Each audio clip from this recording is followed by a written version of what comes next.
በዚህ ምስል መጀመሪያ የታያችሁ ነገር ምንድነው? በ3 ሰከንድ ውስጥ ብዙ ሳታስቡ ቀድማችሁ የታያችሁ ነገር ምንድነው?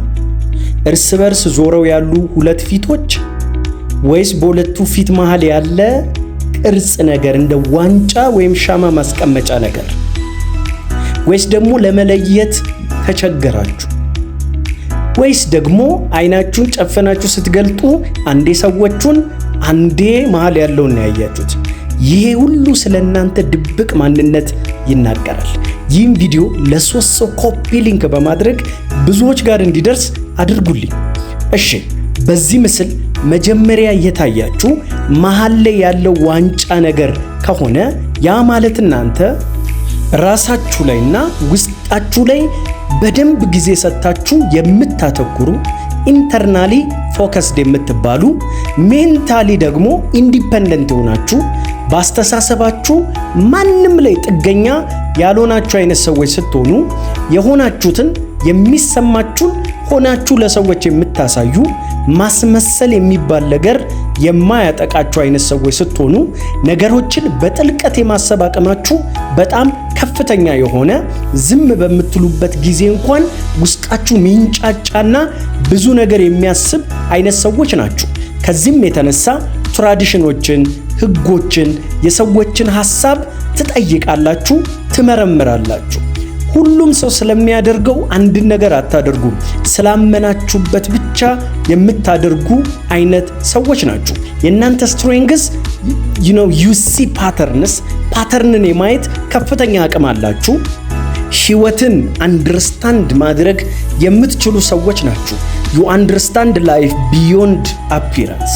የእናንተ ደግሞ ደካማ ጎን ብዙ ጊዜ ሰዎች እንደማይረዷችሁ ታስባላችሁ። ሰዎች የእናንተ ነገር የማይገባችሁ አይነት እንደሆኑ ታስባላችሁ። ራሳችሁን ከማብራራት ይልቅ መሸሽን፣ መገለልን የምትመርጡ አይነት ሰዎች ናችሁ። ሰዎች ብዙ ጊዜ እንደ ሰውን መቅረብ እንደማይወድና እንደ ትዕቢተኛ ሰው የሚያዩዋችሁ አይነት ሰዎች ናችሁ። እናንተ ግን መራጮች ናችሁ። ራሳችሁን የምታውቁ ናችሁ። በራሳችሁም የምትተማመኑ አይነት ሰዎች ናችሁ። ነገር ግን በዚህ ምስል የታያችሁ ሁለት ፊቶች ከሆነ ኢሚዲየትሊ የታያችሁ እሱ ከሆነ ያ ማለት እናንተ የሰው የምትባሉ አይነት ሰዎች ናችሁ። እናንተ በሪል ላይፍ ውስጥ በጣም ከራሳችሁ በላይ የምትጨነቁት ለሰው ነው። ሰው ስለሚያስበው፣ ሰው ለእናንተ ስላለው እይታ ኤቭሪቲንግ የሚያስጨንቃችሁ ሰዎች ስለ እናንተ የሚያስቡት ነገር ነው። እናንተ ክብራችሁ፣ ስማችሁ፣ በሰው ዘንድ ያላችሁ ቦታ ከምንም በላይ ማተር ያደርግባችኋል። እናንተ ብትክዱትም ወይም አይደለውም ብላችሁ ብትናገሩም እናንተ ግን በእርግጥም ሰዎች ስለ እናንተ የሚያስቡትን ለማሟላት ለማስተካከል የምትጥሩ አይነት ሰዎች ናችሁ።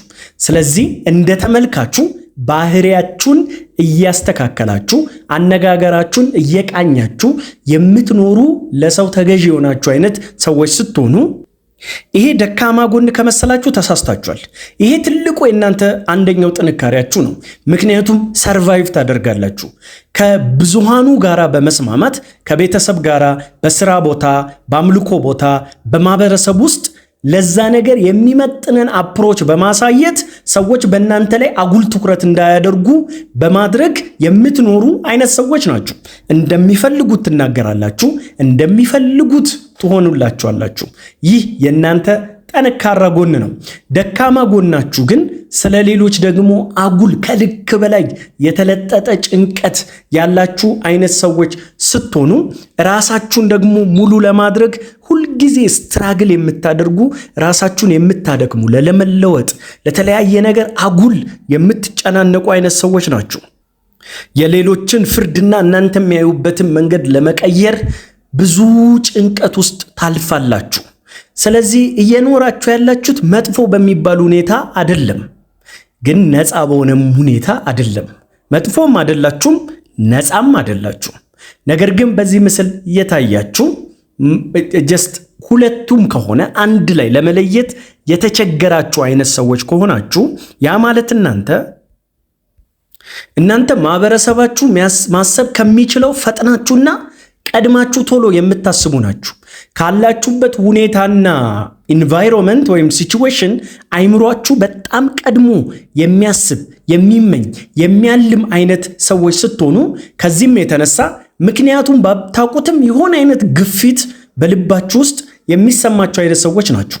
ዩፍል ሰምተን የሆነ ነገር ሴንስ ታደርጋላችሁ፣ ነገሩ ምን እንደሆነ ግን አታውቁ። የእናንተ ሰዎች ትልቁ ችግር ራሳችሁን በጣም ትጠራጠራላችሁ፣ ለውሳኔ ወይም ለድርጊት በጣም ትንቀራፈፋላችሁ። አንድን ነገር ከማድረጋችሁ በፊት ሁሉን ነገር መልሳችሁ አጣርታችሁ የምታደርጉ ሰዎች መሆናችሁ የእናንተ ትልቁ ችግር ነው። ስለዚህም ብዙ አታስቡ፣ ይልቁንም እርምጃ ውሰዱ። ነገር ግን በዚህ ምስል የታያችሁ አንድ አይናችሁን ስጨፍኑ መሃል ላይ ያለው፣ ሌላ ጊዜ ደግሞ ሰዎቹ የሆነ የሚቀያየርባችሁ አይነት ሰዎች ከሆናችሁ ያ ማለት እናንተ ሚዛናዊ የምትባሉ ወይም ነገሮችን በሁለቱም ሳይድ የማየት ትልቅ አቅም ያላችሁ፣ ሰዎችንም አንደርስታንድ ታደርጋላችሁ፣ ሲስተምንም አንደርስታንድ ማድረግ የምትችሉ አይነት ሰዎች ናችሁ። በአንድ ነገር ላይ መቆየትና ወይም በአንድ ጽንፍ መያዝ በፍጹም የማትችሉ አይነት ሰዎች ስትሆኑ የእናንተ ትልቁ ጥንካሬ በስሜትም በአስተሳሰብም ላቅ ያላችሁ ሰዎች መሆናችሁ ነው። የእናንተ ደግሞ ድክመት ውሳኔ ላይ በጣም ምንም አይነት ውሳኔ መወሰን የማትችሉ አይነት መሃል ሰፋሪ የምትባሉ አይነት ሰዎች መሆናችሁ፣ በስሜት ቶሎ የደከማችሁ አይነት ሰዎች መሆናችሁ፣ በአንዳንድ ነገር ውስጥ መቆየት ሳይገባችሁ እንኳን በጣም ረጅም ጊዜ የምትቆዩ አይነት ሰዎች መሆናችሁ ነው። ስለዚህ እናንተ እውነታ በጣም ሻርፕ የሆነ አይምሮ አላችሁ፣ ነገር ግን እርምጃ አትወስዱም። ይህ ደግሞ እውነተኛ ሰላማችሁ ሊሆን አይችልም ማለት ነው። ይህ ፐርሰናሊቲስ ከገለጣችሁ በኮመንት ሴክሽን ላይ ያሳውቁኝ። ይህም ቤት ሰብስክራይብ አድርጉ። አመሰግናለሁ።